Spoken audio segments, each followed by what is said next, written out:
오늘 하나님 주신 말씀 열왕기상 19장 1절부터 8절까지 말씀입니다. 구약 열왕기상 19장 1절부터 8절까지 말씀, 제가 가진 성경 548편에 기록되어 있습니다.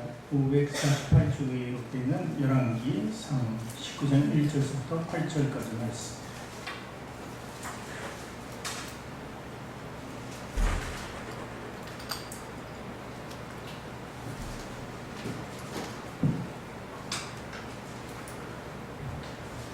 열왕기상 19장 1절부터 8절까지 말씀, 우리 찾으셨으면 한 목소리로 함께 읽겠습니다.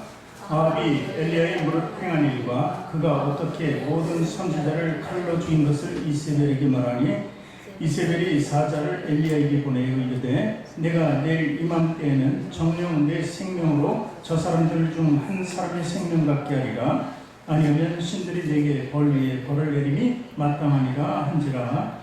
저가 이 형편을 보고 일어나 그 생명을 위하여 도망하여 유다에 속한 브엘세바에 이르러 자기 사원을 그곳에 머물게 하고 스스로 광야로 들어가 하루길쯤 행하고 한 로뎀나무 아래 앉아서 죽기를 구하여 가로되, 여호와여 넉넉하오니 지금 내 생명을 취하옵소서. 나는 내 열조보다 낫지 못하니이다 하고 로뎀나무 아래에 누워 자더니 천사가 어루만지며 이르되, 일어서서 먹으려 하는지라.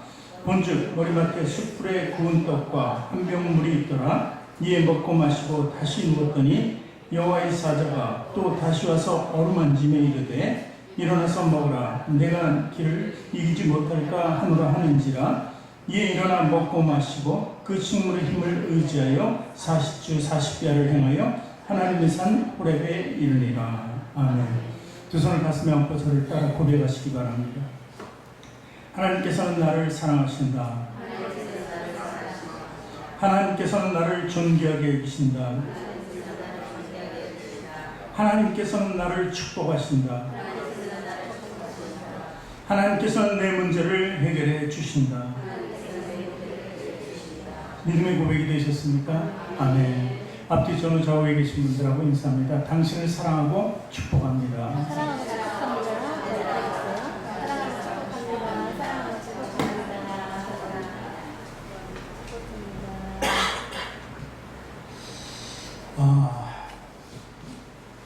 우리가 이렇게 큰 사랑과 하나님 주시는 축복 가운데 이렇게 있는 것이 참으로 다행입니다.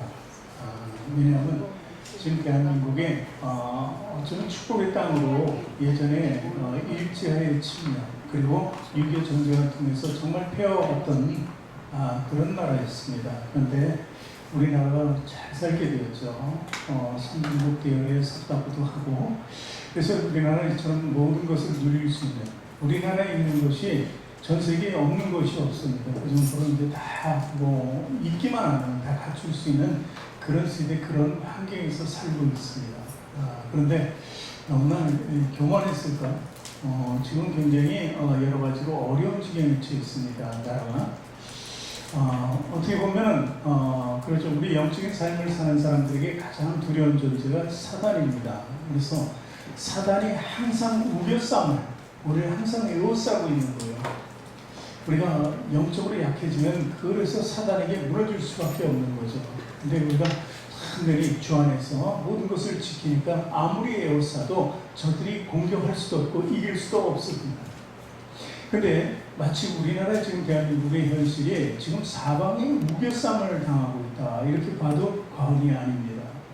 지금 요즘에 뉴스를 어느 뉴스를 틀어도 똑같은 얘기들을 반복해서 하는데, 사실 지금 정세가 그렇잖아요. 내부적으로 굉장히 혼란합니다. 정치적으로 계속해서 국회도 그렇고 공존하잖아요. 돌아가지가 않아요. 서로 반대를 위한 반대를 하니까 이 내부적인 혼란을 틈타는 거죠. 우리 영적인 삶도 내부적으로 혼란스러울 때 이 사단의 틈을 탈 수밖에 없죠. 그렇듯이 우리나라도 지금 비슷합니다. 북한과 평화를 주장하지만 북한은 계속 미사일 도발을 하고 있고, 미국도 이렇게 우리에게 계속 우호적이죠. 우호적인 것은 사실입니다만, 이번에 또 이제 법을 하나 또 통과시키려고 하는 게, 그동안 이제 개발도상국, 좀 이제 아직 완전치 못한 나라들을 위한 도움을 주는 것을 갖다가 우리 한국이 포함되어 있어서 우리도 끊어줄 수 있다는 거죠. 끊어주면 경제적으로 이제 굉장히 심한 타격을 받게 돼요. 일본도 마찬가지로 수출 규제를 통해서 우리나라 중요한 부분 규제를 하고 있어요. 그래서 굉장히 또 대기업들이 어려움을 겪을 수밖에 없는 거고, 또 중국과 러시아가 갑자기 우리 영공을 침해했어요. 러시아 비기가 사실 그것도 일본 영공이라고 또 일본에서 같이 이제 독도는 자유했다. 이렇게 보면은 우리 주변에 있는 나라들이 다 어떻습니까? 일본과 북한과 미국과 중국과 러시아, 이 나라들인데 모든 나라가 지금 우겨싸움을 하고 있는 상태예요. 굉장히 어렵죠. 뭐 하나 이렇게 정답 해답이 없어요. 시원하게 명쾌하게 그걸 풀어갈 답이 없는 게 또 사실입니다. 왜냐하면 내부적으로 너무 지금 혼란스럽기 때문에 그렇다는 것이죠. 그래서 사실 이 교만하면 안 된다. 너무 우리나라가 그동안 잘 살아왔고, 정말 버리는 것 중에서 우리나라가 제일 많이 버린다고 그러죠. 음식물 버리는 게 1위 뭐 이런 식으로 사철이 있기 때문에 왜 그 옷이 많이 필요한지. 그렇죠. 그러니까 이 모든 사업을 하기, 외국에서 사업을 하기에 좋은 나라가 우리나라예요. 철마다 입어야 되니까.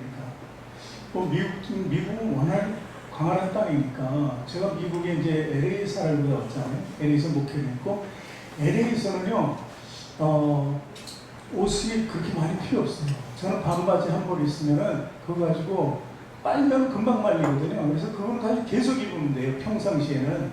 뭐 패션이 무슨 필요가 있어요. 날마다 더운데. 그러니까 옷가지가 그렇게 필요 없는 곳입니다. 그래서 한국에 있는 사람들이 미국의 LA를 가서 정착을 하면은 특별히 옷을 사진 않아요.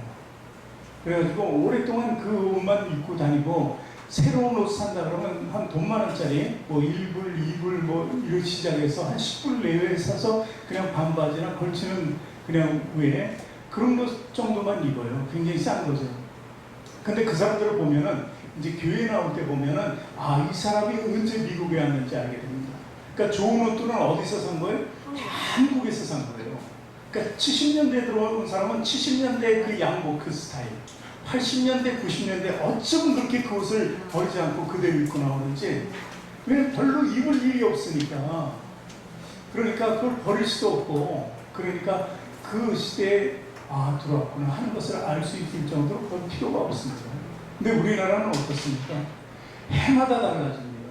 뭐 소재가 달라졌다, 뭐 유행이 달라졌다 하면서 해마다 옷을 바꿔 입기를 아주 반복하는 거죠. 그러니까 우리나라가 이 소비성이 굉장히 심한 나라죠. 그래서 이런 모든 것을 너무 누리고 살지 않았나 이렇게 보기도 하는 것입니다. 사실 우리 그리스도인들이 좀 더 이렇게 그 앞에서는 겸손해야 될 줄 알아요. 그리스도인들이 뭔가 절제하고 그리고 좀 생활을 뭐랄까 너무 화롭게 사는 것보다는 나눠주는 삶을 통해서 우리도 그냥 좀 낮추는 생활을 했으면 하는 생각이죠. 어쨌든 이런 과정이 있는 게 우리 대한민국이에요. 그러니까 어쩌면 굉장히 어려운 시점이 있는 것이 바로 우리 민족, 우리 국가가 아닐까 이렇게 생각합니다. 그러니까 날마다 기도하고 교회도 역시 마찬가지입니다. 상당히 어려움을 겪고 있어요. 기독교가 사실 자꾸 복음 전파를 해서 이 나라를 복음화시키고 하나님의 뜻에 따라서 정말 평안을 가질 수 있는 그런 나라가 되어야 되는데 그렇지 않죠. 오히려 어쩌면 탄압받을 수 있지 않나. 동성도 이 성경적인 것을 떠난 것을 지금 다 정부에서 하려고 하잖아요. 그러니까 이런 일이 있으면 안 되는데 이런 것들이 지금 시작되는 거예요. 여러 가지 평등한 사회는 좋지만 동성 뭐 이런 것까지 가서는 안 되는 거죠.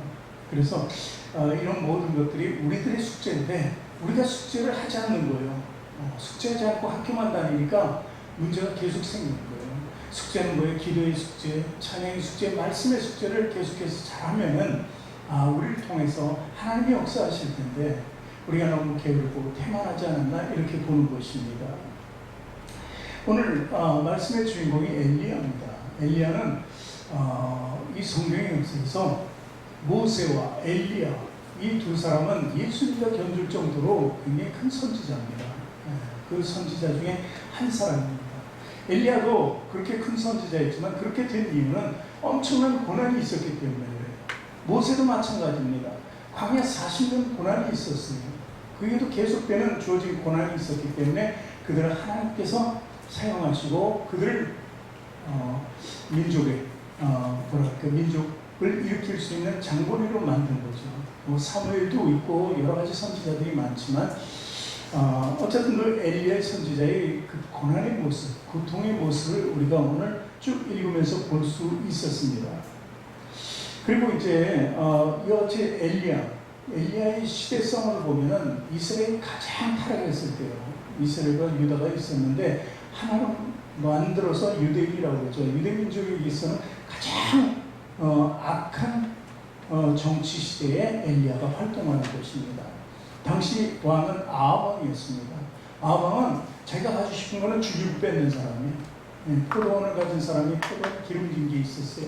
그러니까 그것을 뺏기 위해서 그 사람을 결국 왕비인 이세벨이 있었는데 이세벨은 또한 유대민족이 아니었습니다. 이방에 있는 여인을 왕비로 데리고 왔는데 그 당시에 이방에 있는 왕비가 들어왔다, 여자가 들어왔다는 것은 우상도 같이 들어왔다는 것을 의미합니다.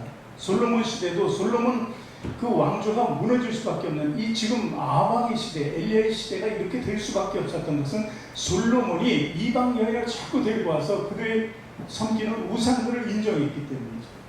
이 아합왕도 역시 자기 왕비를 통해서 선지자들, 그 우상을 섬기는 선지자 850명을 인정해버리고 날마다 그들과 밥을 먹는 거예요. 그리고 이스라엘 선지자는 죽이려고 하니까 몰아내고 쫓아내고 죽이려고 하니까 곳곳에 숨어버립니다. 그 암울한 시대가 바로 엘리야의 시대였고 아합왕의 시대였습니다. 그래서 하나님께서 굉장히 진노하셨죠. 이스라엘을 징계하고 그들을 돌이키기를 원하셨어요. 그래서 엘리야를 통해서 3년 반 동안 비를 내리지 않게 합니다. 그리고 나서 이제 비를 내리게 하는데 이제 거기에 엘리야가 아주 중점적인 것, 그러니까 비를 그치게 한 것도 엘리야고 사람으로 봐서는 비를 다시 내리게 한 것도 엘리야입니다. 이 엘리야를 하나님께서 사용한 것이죠. 자연적인 현상을 하나님께서 제어하시는데 엘리야를 통해서 하셨다는 것이죠. 그래서 결국 엘리야가 이 850대 1이라는 그 선지자들과 이방 선지자들과 싸움을 하게 되는 거예요. 그래서 그들을 이겨버립니다. 하나님이 질 수가 없죠. 그런데 그들을 이스라엘 백성의 손으로 다 죽이게 해요. 그러니까 그를 데리고 왔던 이세벨 왕비가 얼마나 화가 나겠습니까? 아합왕도 마찬가지예요. 그래서 그 일이 있은 후에 이 엘리야를 쫓아가서 죽이려고 하는 것이죠. 그 대목에서 이 말씀이 지금 기록되어 있는 것입니다. 근데 오늘 엘리야를 이렇게 통해서 이 말씀을 보니까 우리가 볼 수 있는 영적인 세상이 세 군데가 있다는 것을 알게 됩니다. 첫 번째는 세상이고, 두 번째는 로뎀나무라는 것이고, 세 번째는 호렙산이라는 것이죠. 이게 진영이고 분명히 있었던 곳, 존재하는 곳이지만 영적으로 생각할 때는 그 구분되는 모습을 볼 수가 있는 것입니다. 그 구분되는 모습을 통해서 우리가 여기서 답을 얻어야 돼요. 우리 민족의 답을 얻고 우리 신앙의 답을 얻어야 된다는 것이죠. 그래서 세 가지 중에 이제 첫 번째가 바로 세상이라고 했습니다. 이 세상이라는 것은 오늘 엘리야가 선지자들, 그러니까 이방 선지자들 다 그렇게 죽게 한 후에 이제 도망치는 도피자의 삶을 살게 됩니다. 왜냐하면 이세벨이 그냥 놔두질 않거든요. 오늘 보니까 2절 말씀 볼까요? 2절. 네, 2절 말씀 보니까 이세벨이 사자를 엘리야에게 보내어 이르되 내가 내 이맘때는 정녕 네 생명으로 저 사람들 중 한 사람의 생명 갖게 하리라. 아니하면 신들이 내게 벌을 내리니 마땅하니라 한지라. 이 말씀 뭐예요? 엘리야 너를 처단하겠다는 거예요. 자기가 데려온 선지자들, 늘 밥상에서 밥 먹던 그 선지자들을 네가 해야 한 거나 다름없으니까 너도 죽이겠다는 거예요. 똑같이. 그 왕과 왕비가 그 명령을 내렸다면 어딜 피할 곳이 있겠습니까? 사실 우리나라에서 누군가 범죄했어요. 근데 문재인 대통령이 지금 대통령인데 그를 꼭 반드시 잡아라 그러면 어디로 피할 곳이 있겠어요? 나라 안에서. 그렇지 않겠습니까? 그러니까 이 도망자의 도피자의 삶을 볼 수 있는 거예요. 왜 도망자가 되고 도피자가 될까요? 엘리야가 무슨 죄를 졌나요? 하나님께로는 범죄한 게 없습니다. 누구에게도 범죄한 게 없어요. 이스라엘 백성들을 위해서 오히려 자기는 죽음을 무릅쓰고 일을 하는 것이죠. 이 세상은 그렇다는 거예요. 이 모습이 세상이에요. 세상은요, 이 선하고 의로운 자를 가만두지 않는다는 거예요. 영적으로 세상이라는 것은 사탄의 세계입니다. 저들의 이방 신을 섬기는 선지자들을 죽였으니 너도 죽어야 된다는 거예요. 이것은 뭐예요? 사탄에게 우리가 사탄을 공격하면 사탄도 역시 공격할 거고 똑같은 이치입니다. 그러니까 이 세상 삶이라는 것은 저주받은 땅에서 우리가 살아가는 것이기 때문에 사는 동안은 계속해서 고난의 연속이라는 것입니다. 우리가 여러 가지 어려운 일을 당합니다. 그래서 그 어려운 일을 뭐 터널 것 같다 그러죠. 믿지 않는 사람은 동굴이라고 그래요. 동굴은 끝이 막힌 거고, 제가 늘 얘기하지만 믿음의 사람들은 터널이라고 그래요. 터널은 또 다시 빛이 나오는 곳으로 나가게 되는 거예요. 길이 있다는 것을 얘기해요. 근데 우리 믿음 생활하면서 정말 터널을 통과했어요. 통과해서 딱 나와서 이제 으아 좋다 고 할 때, 그때 보니까 바로 앞에 절벽이 또 있는 거예요. 난감하잖아요. 이것이 바로 우리 삶의 연속인지도 몰라요. 그런 위태한 삶을 살아가는 그 땅이 바로 세상이고, 영적인 곳이 바로 세상이라고 저는 얘기하는 것입니다. 어쨌든 자, 하나님 뜻에 의해서 그 선지자들, 이방 선지자들 다 죽였다, 다 없애버렸다. 이게 승리예요. 이 엘리야가 얼마나 기뻤겠어요. 하나님이 역사하실 때마다 얼마나 기뻤겠어요. 근데 기뻐함도 잠시라는 거죠. 이렇게 고난이 주어졌을 때 그는 얼마나 애처로운 신세가 되겠습니까? 그래서 정말 이세벨이 하늘 품으니까 이제 큰일 났습니다. 여자 하늘 품으면 어디 오늘에도 지금 같은 날씨에도 이렇게 서리가 내린다고 하잖아요. 그런 여자의 심기를 건드린 거죠. 자, 그래서 이제 도망자가 되고 끝까지 쫓아가는 그런 모습을 볼 수 있는 것입니다. 이 어찌 보면요, 이렇게 고난을 당하는 엘리야의 모습을 통해서 이스라엘 백성들이 출애굽했을 때 40년 광야 생활을 볼 수 있는 거예요. 40년 광야 생활 동안에 뭐 했어요? 그들을 연단시키고 그들을 훈련시킨 거예요. 그러니까 우리가 받는 고난과 그런 모든 것들은 하나님의 훈련이다, 하나님의 연단이다. 어차피 살아갈 수밖에 없는 이 세상이라면 우리는 그것을 훈련의 장소, 연단의 장소로 봐야 된다는 거예요. 그렇게 하면 위로가 됩니다. 왜냐하면 그 다음 생애를 위해서 우리가 훈련받고 연단받는 거죠. 군인들이 훈련받고 하는 이유가 뭐예요? 전쟁에서 이기기 위해서 하는 거예요. 그 훈련이 잘 되어질수록 더 승률이 높아진다는 것이죠. 그렇기 때문에 우리도 이 땅에서 어려움을 겪고 있는 것이 바로 우리 승리의 삶의 확률을 더 높이기 위한 것이다. 이렇게 하면서 그 훈련을 마다하지 않고 받아야 된다는 것이죠. 어쨌든 이렇게 엘리야가 고난에 처했습니다. 얼마나 힘들고, 진짜 문재인 대통령이 잡아들여라 갈 곳 없다 그랬잖아요. 이세벨이 잡아들여라 하는데 어디로 가겠습니까? 그러니까 한탄합니다. 어떻게? 4절 말씀을 보니까 스스로 광야로 들어가 피할 곳이 없어요. 그 나라 안에서는 백성들이 다 같이 있는 한은 그 앞에 뭐 다 보이니까 피할 곳이 없는 거죠. 그래서 광야로 나갑니다. 광야로 들어가 하루길쯤 행하고 한 로뎀 나무 아래 앉아서 죽기를 구하여 가로되 여호와여 넉넉하오니 지금 내 생명을 취하옵소서. 나는 내 열조보다 낫지 못하라. 이렇게 기록하고 있습니다. 뭐라고요? 로뎀 나무에서 죽여달라고. 그냥 죽고 싶다고. 너무 힘드니까 내 생명을 취해달라고. 스스로 죽을 수는 없는 거예요. 자살이 뭐예요? 살인죄예요. 남을 죽이는 게 살인죄지만 자기를 죽이는 것도 살인죄예요. 그러니까 스스로 죽을 수는 없는 거예요. 그러니까 생명을 취하옵소서. 죽기를 구했다는 거예요. 죽고 싶어. 엘리야 선지자가 이처럼 고백할 때는 얼마나 힘들었겠어요. 어디 있을 곳이 없어서 광야로 나왔다고 하는 거예요. 광야.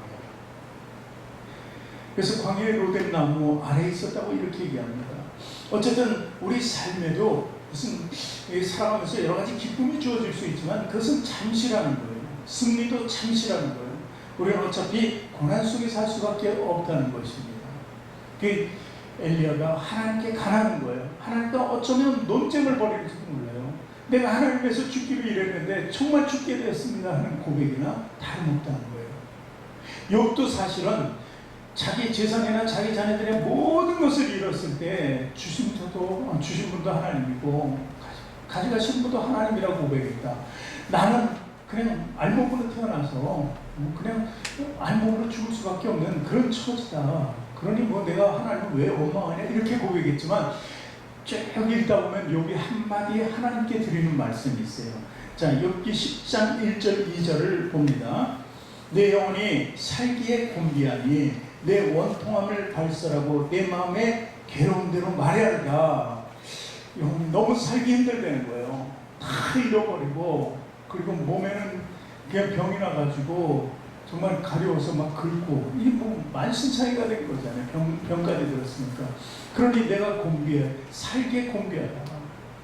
엘리야의 고백과 비슷한 거예요. 죽는 게 차라리 죽는 게 낫다는 것이죠. 그러면서 내 원통함을 발설하고 말하고 싶다는 거예요. 내 마음의 괴로움대로 말하겠다는 거예요. 하나님 앞에서 말하고 싶다는 거예요. 그 정도는 말해도 되지 않는 거예요. 죽고 싶다고. 그러면서 2절 보니까 내가 하나님께 아뢰오리니 나를 정죄하지 마옵시고 무슨 영으로 나를 너그러 징변하신지 나로 알게 하소서. 그러니까 그걸 인해서 내가 지금 이렇게 얘기하지만 고통을 하나님께 토로하지만 하나님 이거 가지고 나를 정죄하지 말고 심판하지 말라는 거예요. 내가 이처럼 괴로워서 죽고 싶다고 이렇게 얘기하는 거예요. 어쩜 이런 삶, 그들의 삶이 참 우리가 볼 때는 괴롭겠다, 힘들겠다 이렇게 보지만 우리 한 사람 한 사람의 삶도 괴로워요. 사실은 괴롭지 않은 자가 누가 있겠습니까? 평안한 자가 누가 있겠습니까? 잠시 누가 위로를 해주면 잠시뿐이에요. 좋은 일이 있으면 잠시뿐이에요. 그렇지 않습니까? 그것이 바로 세상이라는 거예요. 그 세상은 여러분에게 아무것도 줄 수 있는 게 없습니다. 황량한 거예요. 사막과도 같다는 것입니다. 그러니 우리는요, 이 엘리야를 보면서 엘리야가 이렇게 어려움을 겪는 것을 보면서 우리가 그보다는 낫지 않을까 이렇게 위로를 받을 수도 있는 거예요. 여러분, 저와 여러분은 그래도 예수님을 알고 믿음 속에 있기 때문에 참 나은 거예요. 그분이 우리를 위로해주고 우리에게 평안한 마음을 주시니까 때로는 굉장히 힘들어서 그 시간이 길어도 마지막 끝에는 결국 우리가 하나님께 기도하고 평안과 위로를 받잖아요. 그것이 우리의 삶이에요. 그러니까 세상을 의지할 수 없는 곳이다 하는 것을 우리가 알아야 한다는 것이죠. 자, 그래서 어디에 있었어요? 오늘 보니까 엘리야가 쉰 곳은 어디입니까? 로뎀나무 아래입니다. 로뎀나무 아래. 자, 두 번째가 로뎀나무 아래. 그나마 그 광야라는 곳이 햇볕이 말도 없이 뜨겁잖아요. 건조한데. 그 쉴 수 있는 곳이 없는 곳입니다. 광야는. 왜냐하면 사막에 자라는 나무들이 이렇게 무성하게 있는 곳이 아니니까. 근데 로뎀나무는 크네요. 좀 이렇게 많지는 않지만 그래도 군데군데 있다는 것이죠. 로뎀나무가 그러면 나무니까 얼마나일까요? 한 이 정도 될까요? 이거보다 더 크게 생각하죠. 나무라 그러니까 우리들이 생각할 때 엄청 크겠다 이렇게 봐야지 될 것이다. 아니거든요. 숯불의 덤불 같은 거예요. 아주 작은 거예요. 그걸 로뎀나무가 그래요. 그러니까 결국 사막의 때약볕을 피하려면, 태양을 피하려면 거기 들어가면 피할 수 있는데 겨우 머리 하나 정도 들어가서 피할 수 있는데 온몸을 들어가서 피할 수 있는 그런 나무는 아니라는 것이죠. 근데 그 작은 그 로뎀나무 아래 그래도 머리라도 들어가서 그늘을 만드는 그 나무 밑에서 쉬고 있는 모습을 발견할 수 있는 것입니다. 자, 거기서 쉬고 있는데 잠이 들었어요. 그렇죠?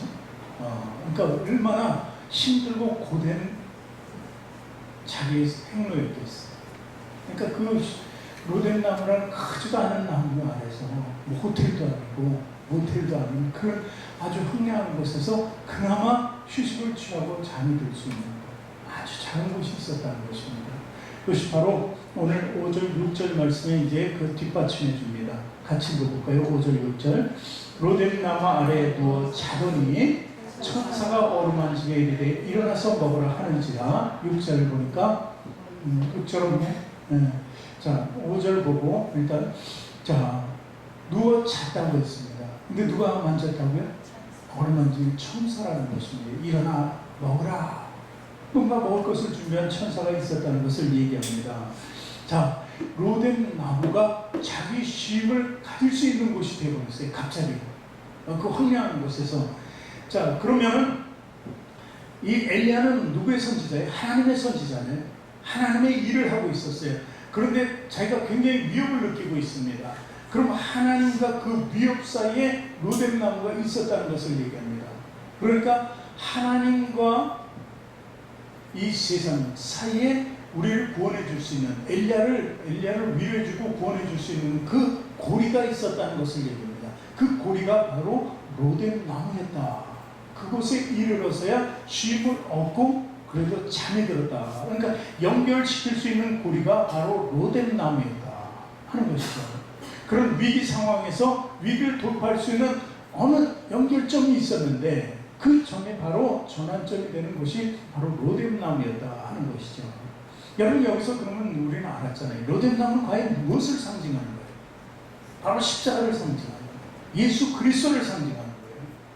우리가 그 어려운 환경 속에서 주님을 만나고 쉼을 얻고 평안을 얻는 것처럼 바로 오늘 엘리야가 로뎀 나무를 만났을 때 바로 그 역할, 예수님을 만난 것과 동일하다는 것입니다. 요한복음 6장 32절에 보니까 예수께서 이르시되 내가 진실로 요한복음 6장 예수께서 이르시되 내가 진실로 진실로 너희에게 이르노니 하늘에서 내린 떡은 모세가 준 것이 아니라 오직 내 아버지가 하늘에서 내린 참떡을 너희에게 주시나니 하나님의 떡은 하늘에서 내려 세상에게 생명을 주는 것이다. 세상에게 뭘 줘요? 생명을 주는 것이다. 하나님의 떡이에요. 지금 6절을 읽어보면 6절 말씀에 뭐라고 기록되어 있냐면요, 본즉 머리맡에 숯불에 구운 떡과 한 병 물이 있더라. 이에 먹고 마시고 다시 먹었다. 이렇게 기록되어 있어요. 6절에 보니까 오늘 말씀 지금 나왔죠. 자, 그럼 떡과 물이 있었다는 것을 얘기해요. 그리고 지금 읽은 말씀, 하나님의 떡은 하늘에서 내려 세상에 생명을 주는 떡이다. 자, 우리가 또 여기서 한번 뭔가 연상되는 것을 찾을 수 있어요. 뭐죠? 성찬이에요. 성찬. 우리는 성찬 때마다 떡과 포도주를 먹습니다. 예수님의 떡과 포도주가 바로 이 로뎀 나무에서 행해진 놀라운 일이에요. 그러니까 우리에게 위로를 주고 우리에게 쉼을 주고 그렇게 잠을 잘 수 있도록 해주신 것은 바로 그 연결고리인 로뎀 나무가 있었고, 그 로뎀 나무는 우리에게 있어서 바로 십자가하고 예수 그리스도라는 거예요. 우리 십자가가 우리가 의존하고 뭐 이렇게 하게 생겼습니까? 옛날의 십자가는 지금의 십자가 아주 교회마다 아주 멋있게 잘 만들잖아요. 예전에 로마 군인들이 십자가를 만들 때 아주 좋은 나무를 대패질해가지고 칠해가지고 만들었겠어요? 완전히 썩어진 나무입니다. 그냥 색감만 나도 아플 정도의 그런 아주 고통스러운 볼품없는 나무들을 만들었던 거예요. 그 나무였어요. 누구도 그 나무에 가려고 하지 않죠. 십자가에 누가 가려고 합니까? 근데 예수님이 가신 거예요. 예수님이 가셨기 때문에 우리가 그 안에 갈 수 있는 거예요. 볼품 없습니다. 고통의 십자가입니다. 그런데 그 안에 들어가면 쉼을 얻는 거예요. 로뎀 나무가 아주 볼품 없습니다. 뭐 정말 가지 하나가 가시 같겠죠. 닿기만 하면. 그런데도 불구하고 쉼을 얻을 수 있는 곳이에요. 거길 찾아 들어가야지 하나님과의 연결 고리점을 찾을 수 있는 거예요. 그러니까 우리는 예수님을 통해서 그 연결 고리점을 찾는 거예요. 십자가를 통해서 찾을 수 있는 거예요. 그러니 거기서 주님께서 하나님의 천사가 어루만져 주시 무엇을 준다고요? 떡과 물을 준다는 거예요. 떡과 물을 주니까 결국 오늘 말씀에는 호렙산까지 갈 수 있었다. 호렙산은 하나님의 산이에요. 하나님의 성지라는 거예요. 하나님의 나라를 얘기하는 거예요. 우리가 하나님의 나라를 가기 위해서는 그러면은 이 세상은 아무것도 해준 것이 없습니다. 그런데 우리가 예수님만 만나면 예수님을 통해서 떡과 물을 얻고 힘을 내서 하나님께로 나갈 수 있는 길이 열린다는 것을 얘기하는 것입니다. 그래서 또 하나의 세상, 우리가 세상에 있지만 우리 영적으로 또 하나 우리 크게 위로를 줄 수 있는 가장 우리의 안전지대로 안내할 것, 그 바로 예수 그리스도가 있는 십자가라는 겁니다. 바로 교회가 되는 것입니다. 그래서 하나님께서는 우리를 어쩌면 구원하기 위해서 십자가를 주신 거예요. 로뎀 나무도 하나님께서 엘리야에게 위안을 주고 그를 살리기 위해서 죽고 싶다. 그럼 우리도 죽고 싶다 그럴 때 예수님을 만났잖아요. 엘리야도 죽고 싶다 그럴 때 천사를 만났잖아요. 로뎀나무 밑에서. 똑같습니다. 그러니까 주님께서 말씀하신 하나님께서 요한복음 3장 16절에 뭐예요? 하나님이 세상을 이처럼 사랑하사 독생자를 주셨으니 이는 저를 믿는 자마다 멸망치 않고 영생을 얻게 하려 하십니다. 뭐라고요? 그 떡으로 인해서 영생을, 생명을 주기 위해서라고 오늘 말씀이 기록되는 것처럼 우리 생명을 받는 거라는 것이죠. 하나님의 놀라운 은혜잖아요. 하나님의 지극한 사랑이라는 것입니다. 누가복음 4장 18절에는 그 생명뿐만이 아니라 주의 성령이 내게 임하셨으니 이는 가난한 자에게 복음을 전하게 하실 내게 기름을 부으시고 나를 보내사 포로된 자에게 자유를, 눈먼 자에게 다시 보게 함을 전파하며 눌린 자를 자유케 했다는 거예요. 얼마나 이 각박하고 힘든 세상에서 우리를 풀어줄 수 있는 진정한 자유와 행복을 그리고 축복을 맛보게 하고 꿈꿀 수 있게 하는 소망을 가지게 하는 분은 바로 누구라고요? 바로 예수 그리스도라는 것입니다. 우리 주님을 통하지 않고는 그 평안을 얻을 수 없다는 것입니다. 그래서 주님께서 그러셨습니다. 세상에 있는 우리 삶을 불쌍히 여기셨습니다. 너희들이 감당하지 않은 그 세상에 대해서 싸우고 있는 처절한 모습 속에 있는 것을 보고 너희들이 이길 수 없는 것을 안다. 너희들이 하다 한다면 정말 엘리야처럼 욥처럼 죽고 싶습니다. 나를 차라리 죽여주소서. 내가 그 심정을 안다. 그러니까 나에게로 오라는 거예요. 내게 오면 어떻게 해주시겠다고요? 마태복음 11장 28절에 뭐라고? 수고하고 무거운 짐진 자들아 다 내게로 오라. 내가 너희를 쉬게 하리라. 이것이 바로 로뎀나무의 모습이었습니다. 예수님의 참 나무가 아니었습니다. 그 쉼을 얻게 하는 그런 것이 아니었습니다. 아무도 그렇게 볼 수가 없었습니다. 그냥 불신자의 눈에는 그냥 십자가와 예수님 고통의 모습밖에 연상이 안 됩니다. 고난의 모습밖에 연상이 안 돼요. 그러나 우리에게는 그 모습이 진정한 나의 쉼터로 보이는 거예요. 고통을 받고 고난을 받는 그 모습이 저분이 예수님 나를 위해서 쉼터를 마련하기 위해서 저처럼 고난을 당하십니다. 우리 쉼터는 바로 예수 그리스도인 줄을 믿으시기 바랍니다. 자, 8절 말씀 읽겠습니다. 8절 말씀. 일어나 먹고 마시고 그 식물의 힘을 의지하여 40주 40야를 행하여 하나님의 산 호렙에 이르리라. 이게 오늘 결론의 말씀입니다. 호렙산은 바로 하나님의 산이라고 얘기했어요. 왜냐하면요, 출애굽기를 통해서 가면 모세가 40년 광야 생활을 하고 마칠 때쯤에 바로 하나님을 만난 곳이 호렙산입니다. 하나님께서 모세를 부르셨습니다. 40년 동안 정말 아무것도 할 수 없는 그런 초라한 사람밖에 안 됐어요. 오직 목동이라는 지팡이 하나님밖에 의지할 수 없는 그런 80살이 됐던 모세를 부르신 거예요. 그리고 이곳은 거룩한 땅이니 신을 벗으라고 얘기까지 하십니다. 그곳이 어디냐면은 바로 출애굽기 3장 1절 2절 읽어봅니다. 모세가 그 장인 미디안 제사장 이드로의 양물을 치더니 40년간 쳤어요. 그 무리를 광야 서편으로 인도하여 하나님의 산 호렙에 이름에, 호렙이라는 곳은 이제 이것입니다. 근데 어디라고요? 하나님의 산 호렙이라고 이렇게 분명히 말씀하십니다.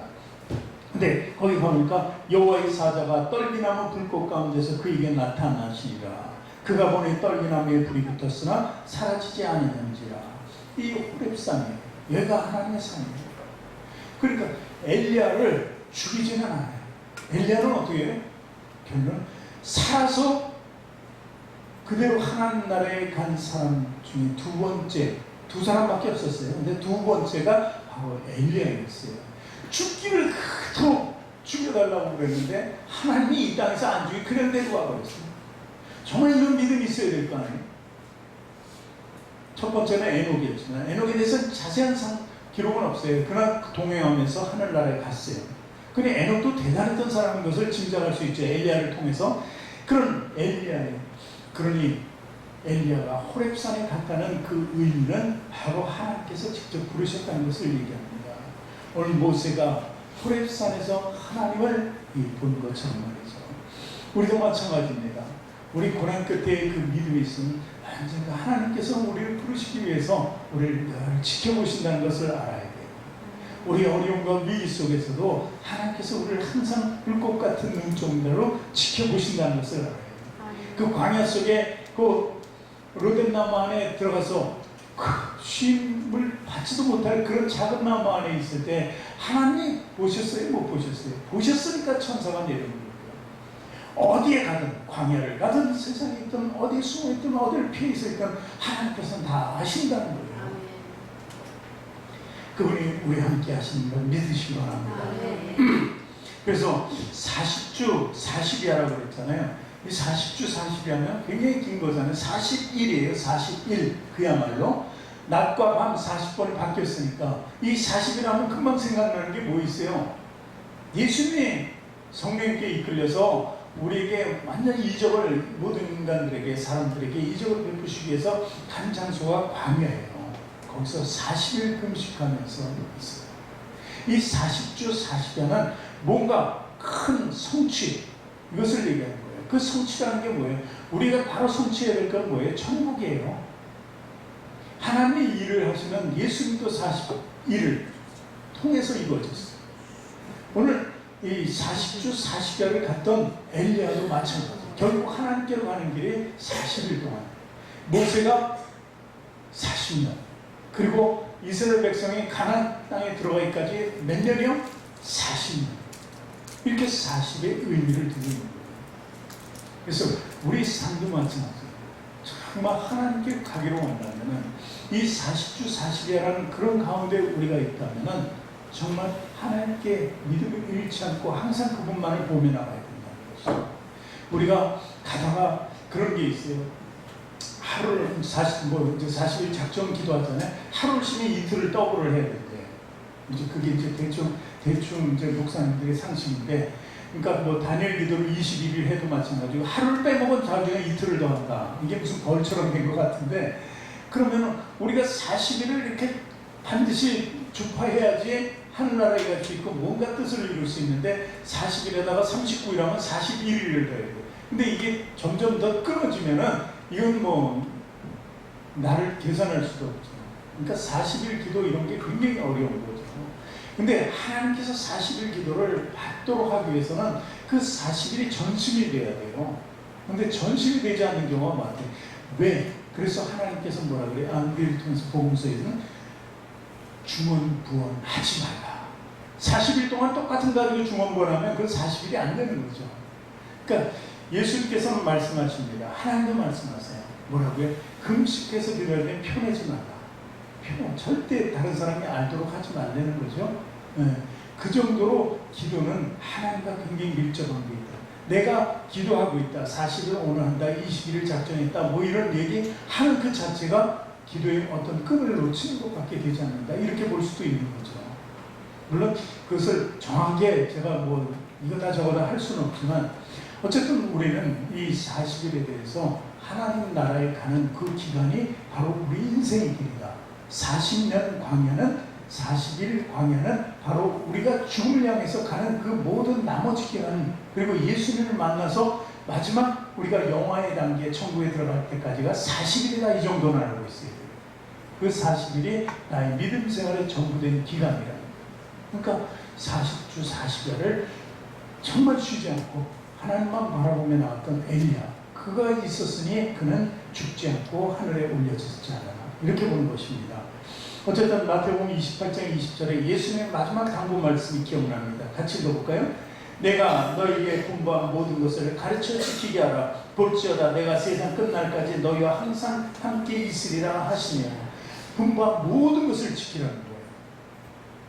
이게 예수님의 마지막 유언과 같은 말씀이거든요. 십자가상의 가상처럼 빼고 이 말씀을 마태복음 28장에 마지막에 기록하는 것을 볼 수 있습니다. 너희와 항상 함께 있을 것이다. 이렇게 말씀하시는 거죠.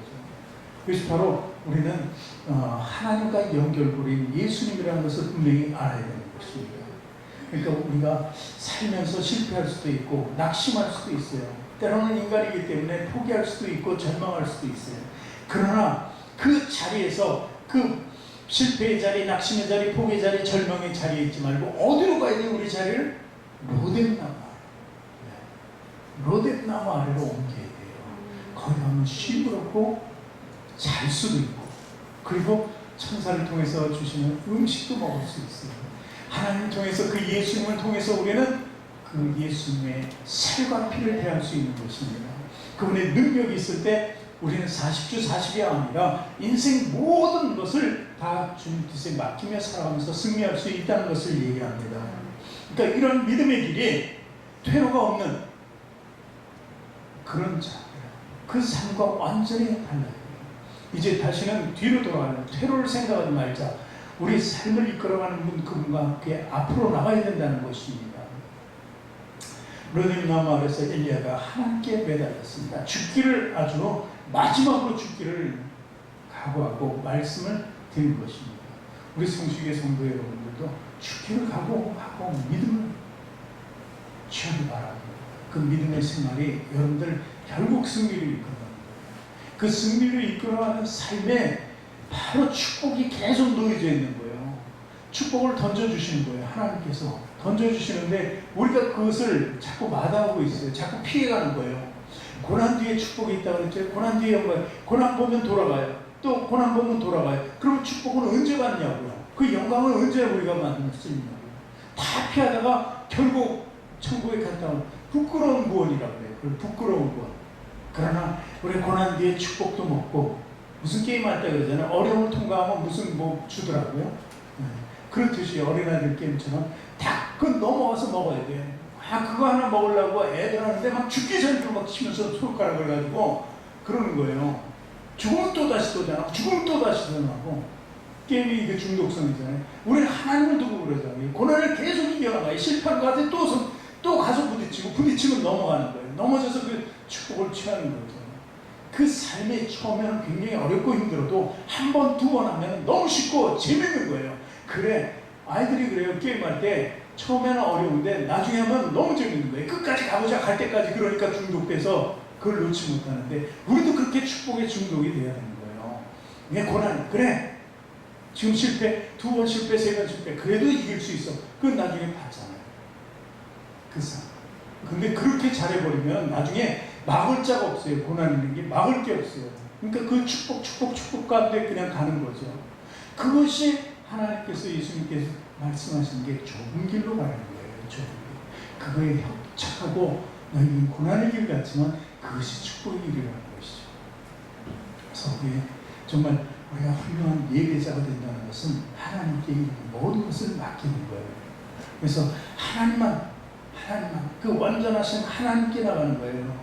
그래서 우리 모든 시간은 하나님의 것이다 하고 사는 것입니다. 그러면 우리에게 다가오는 어떤 위험도 다 우리는 물리치고 이겨낼 수 있게 되는 것입니다.